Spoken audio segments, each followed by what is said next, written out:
আসসালামু আলাইকুম দর্শক, জাতীয় নাগরিক পার্টির দুই শক্তিমান নেতা হাসনাত আব্দুল্লাহ এবং সার্জিস আলম হঠাৎ কেন দুর্নীতি দমন কমিশন দুদকে গেলেন? কি এর মধ্যে রহস্য?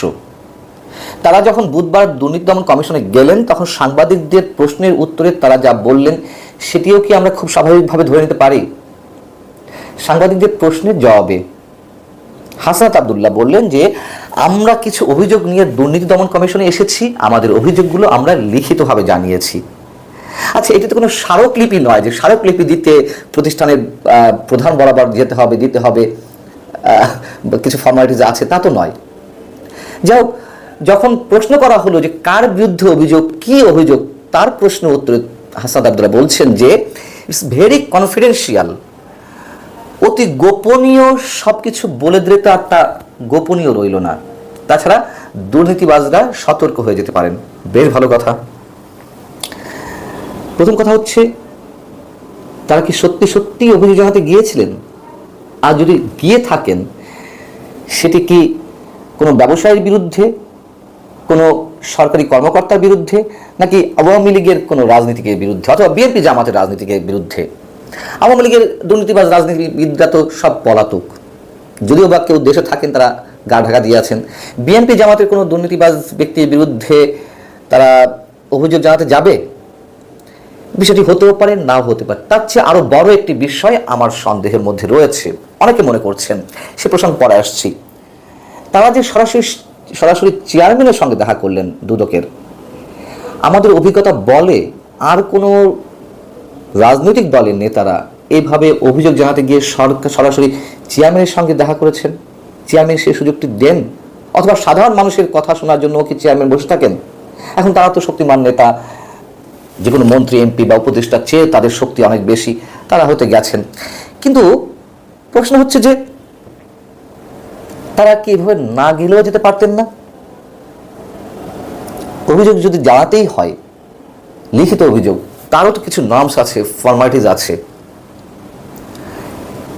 ডেস্ক আছে, সরাসরি উপপরিচালক, পরিচালক পর্যায়ের কর্মকর্তা রয়েছে সংশ্লিষ্ট বিষয়ে, দুদকের মহাপরিচালক পর্যায়ের কর্মকর্তারা রয়েছেন, তাদের সবাইকে পাশ কাটিয়ে সরাসরি চেয়ারম্যানের সঙ্গে দেখা করতে হবে?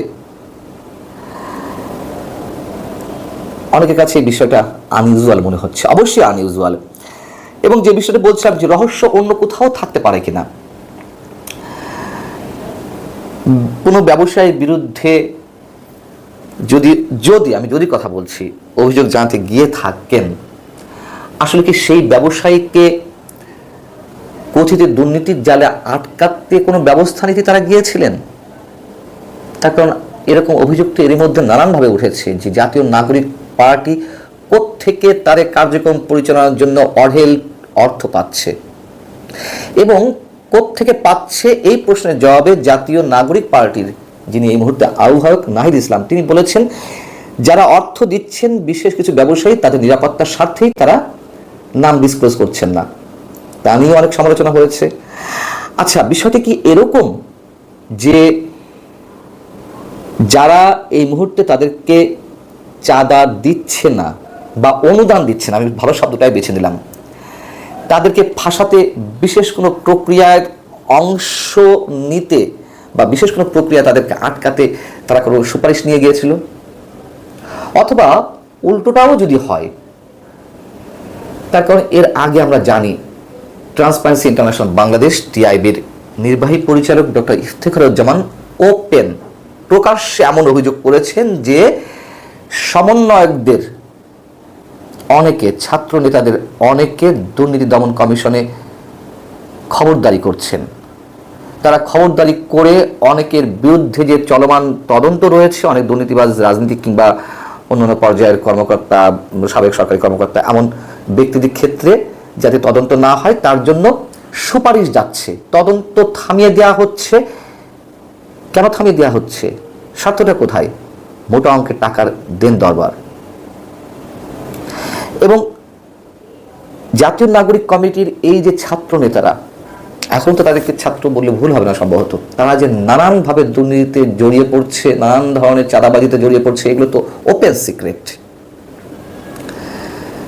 তো সেই ধরনের কোনো তদন্ত থামাতে কি সার্জিস আলম বা হাসরাত আব্দুল্লাহ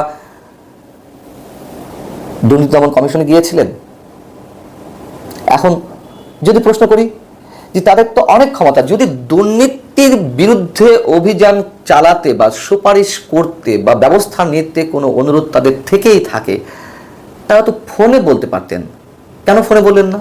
এর আগে বলেছি যে কারোর মাধ্যমে লিখিত অভিযোগ জানাতে পারতেন। মোদ্দা কথা, তাদের এই যাওয়াটা একেবারেই স্বাভাবিক কিছু নয়। হয় তারা এমন কোনো দুর্নীতি তদন্ত থামাতে তারা সরাসরি গিয়েছেন, চেয়ারম্যানের সঙ্গে দেখা করেছেন, অথবা কাউকে ফাঁসাতে সরাসরি চেয়ারম্যানের সঙ্গে দেখা করেছেন। তার কারণ তারা কোনো ধরনের নিয়ম নীতি মানেননি। লিখিত অভিযোগ দেওয়ার জন্য আলাদা ডেস্ক আছে, বক্স আছে, তারপরেও নানান পর্যায়ের কর্মকর্তা রয়েছেন। সেগুলোর কোনো কিছুই না করে তারা সরাসরি দুর্নীতি দমন কমিশনের চেয়ারম্যানের সাথে দেখা করলেন, কথা বলে আসলেন। এটা মোটেই স্বাভাবিক কোনো বিষয় নয়।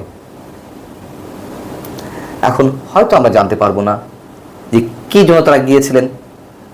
হয়তো কখনো যদি আমাদের কপাল ভালো হয় আমরা সত্যটা জেনে যেতেও পারি।